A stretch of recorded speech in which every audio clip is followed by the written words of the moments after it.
Бүгінгі Аққойдың көйлері, сейлу қонақтары, жұматты бүгін той өткеріп отырған, қыз алып отырған, қыз шығарып отырған құда-құдағилар, бүгін ең жақын болған сіздер боласыздар.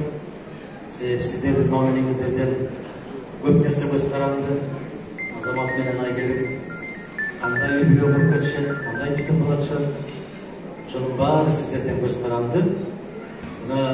Чыңғыз бұлдағы тәжірибалы болып баратады да, жалпы шешеңіз аябай тез сөйлеп атасың, неге десем айтады, 2 сағат кешігіп башталғаннан сөздерім көйлі ошо үлгіп қана айтып атасың. Сол сияқты жаңағы башта очы қайда башталған болса ошол жаққа барады. Азамат сізден үлгі алып, ата деген қандай болады кейбіреуде, Айгерім сізден үлгі алып, ене деген қандай болады, қоламтан отын қандай өчірмей сақтайды деген сияқты қырғыздың мұқыра қағда салттары менен тәрбиеланған жігіттерді, қыздарды бүгін ұядан ұшып отырсыздар.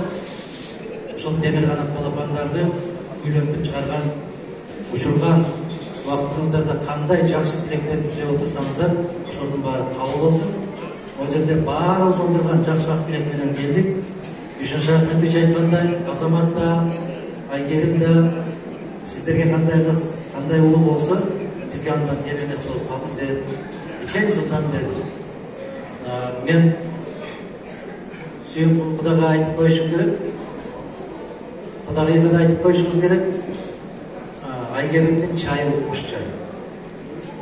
Мен қанша жылдан бері ұшы қыздың чайын ішіп жүрмін. Чай аябай таттуу, жақсы, берекелүү, мүнөзү жайдары, жарып, Аллах насип кылса сіздердің үйіңіздерге бір құт кетті деп есептешіміз керек. Кайнененин маңдай тертип чай ішіп отырған болса, анча-мынча көп сөз шыға бербейді. Ең эле негизгиси Айгерим, кайната кайнененин маңдайын тертеткен чай берип отырса эле бүттү. Мен күндү текшерем аны, кандай чай ішіп отырганын. Мага ишенип коюңуздар. Сіздерге болса, Азамат уул болсын, бала емес. Екеуінің ортасында қойылған қандай мақсат тілектер болған болса, Құдай бұйырса бар ишке ашат деген үміттеміз. Қаттылық сіздерден болсын, алардан ынтымақ болсын. Ата менен енеге бұл заманда башта қартайсам мені бағат деп тілей керек. Азыр ата менен ене ушулардын жамандығын көрбөсө эле болду деген сөз болду. Ошол күндөргө, ошол максаттарды Кудай куттуу кылсын, тойлор тойго улана берсин. Жана айткандай, бешик тойго да ошол жерде отургандардын баары түгөл алсаным саман катышып көп болгон күндү насип эткен болсун. Рахмат. Сөздүн кандай калуу тилектерди айтышты, Мирлан мырзадан үйрөнүш керек. Рахмат. Эжекеден кийин. Рахмат. Эжекем